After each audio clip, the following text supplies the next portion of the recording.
John, you picked Tennessee to have a heck of a year this year. Is your official pick out for the Vols football team this fall? Well, I mean, I rank SEC teams right after the national championship games, one of those early preseason ratings. I've mentioned more than once, I think, in columns. I mean, I think Tennessee will go 10-2 this year, and which would put it in the playoffs most likely. I can't imagine 10-2 in the SEC not getting in the playoffs. Caleb? Uh, yes, I think Tennessee goes 11-1, but I'm saving what I think they do in the postseason. I'm not there yet. Well, let me ask you this, John. We all think that Tennessee is going to do well this year. What's the Achilles heel? Do they have one? Probably a more than one, but so does everybody else. But I mean, you go back to you look at the secondary and what's happened under Josh Heupel, Tennessee's secondary. We've got a new cast of characters, but there's still question marks there. I don't know how good Tennessee will be in the secondary. I think it'll have a good pass rush, and that will certainly impact the secondary in a positive way. So I think front seven could be pretty solid. Particularly the front three or four. I still wonder about the linebacking a little bit. But as always, when it comes down to the bigger issue, you would just say defense. I think Tennessee goes back closer to 41 points a game than last season when it was 31 points per game. I think it will be able to outscore most people, most teams. So that's why I'm, as high on Tennessee as I am. And I think Tennessee has about as accommodating as a schedule as you can have when you play in the SEC. John, I want to get to the Achilles heel you mentioned, and that's the backup quarterback position. You we discussed that yesterday. How concerned are you about the fact that Nico is not a big guy? He's going to run some. He could get knocked out of a game. We've seen that happen before in Josh Heupel's offense. How concerned are you about the backup quarterback position? Well, I think almost every program needs to be concerned about its backup quarterback position. Tennessee doesn't have a proven player with any experience there. Gaston Moore would be the likely backup, uh, but there would be a significant drop off from 1 to 2. There are a few college teams that are in good shape in that area, but most aren't in this transfer area. You can't build up depth at quarterback. But with Nico, uh, you have to use him judiciously as a runner. When you're playing Chattanooga, you don't want Nico running 10 or 12 times in that game. You got to protect him. You got to, I think it's really important. I thought your offensive line has got to give him really good protection and pass blocking.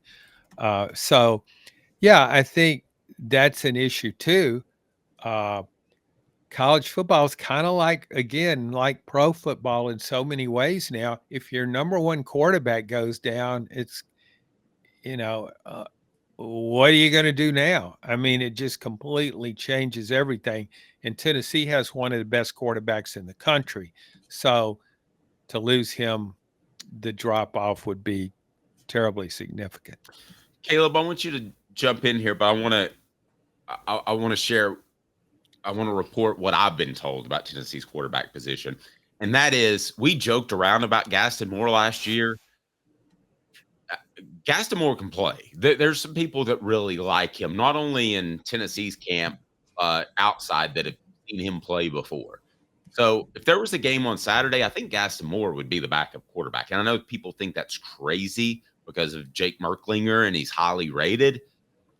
But the person I spoke to within the program said it looks like a Gaston Moore thing. And I said, well, does that mean Merklinger kind of gets caught in the middle with George McIntyre coming in? And he said, we'll just see how it shakes out. But I think that's a real possibility. Caleb, I think you'd always want to be good at the backup quarterback position. I just don't know that you can in this NIL age. I think what Josh Heupel does is recruits, because we saw the same thing with Taven Jackson a couple of years ago, who was brought in. And basically what he's doing is he's getting 4 stars that are in his mind, are solid enough quarterbacks to the point where if his prized bull goes down, he maybe has a competent backup. And that 4-star agrees to commit to Tennessee to say, hey, maybe I have a shot in the dark of maybe winning the job or, beating out one of his prized recruits. I think that's the way that everybody's thinking. It's a win-win for everybody. If it doesn't work out, then they can transfer at the end of the year. So Jake Merklinger can stay till the end of the year. George McIntyre can arrive. If Merklinger finds out he's not going to beat out George McIntyre, he can bolt like Taven Jackson.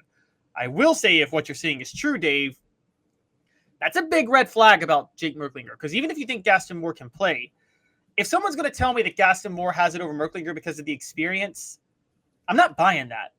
I don't think there's a lot of experience required to pick up Josh Heupel's offense for a quarterback. I think it's pretty simple, honestly. So if you're struggling in Josh Heupel's offense, we saw this with Joe Milton a couple of years ago. If you're struggling with Josh Heupel's offense, when you start, you're going to be struggling 2 years down the road. It's not a complicated offense to figure out for a quarterback.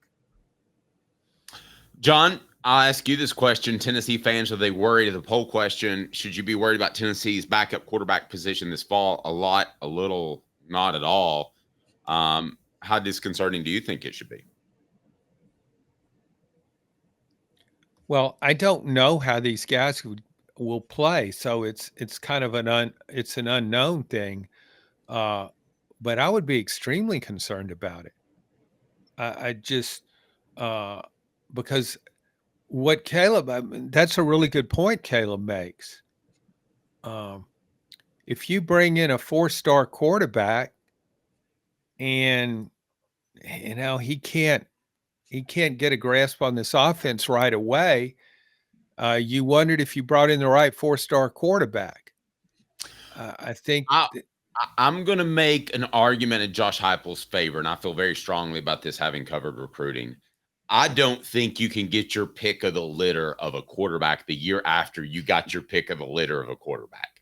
So I think with Merklinger, here's a guy out there that liked Tennessee. He realized that he could transfer if things don't work out.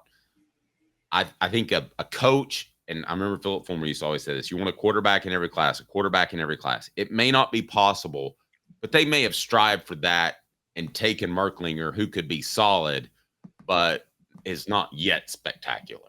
That would be understandable, would it not? Sure. I mean, it was going to be hard to recruit somebody after that.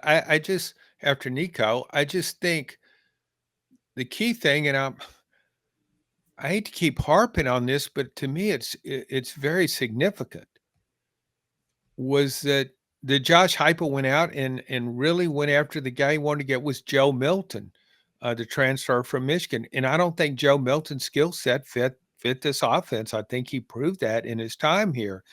Tennessee won 9 games with him last season, but I think Joe Milton's better suited for a different type of offense. So, but that Josh Heupel was determined to get him. That was his big get to bring in here. It makes me wonder, how good is he at finding quarterbacks, not just the best quarterback, but the best quarterback for his system. I think Nico's the best quarterback for his system. So he was able to get him. But I mean, to me, should that be so difficult to find a quarterback whose skill set matches what you do offensively? Caleb, it shouldn't be. I think he just fell in love with Joe Milton's clunky skill set.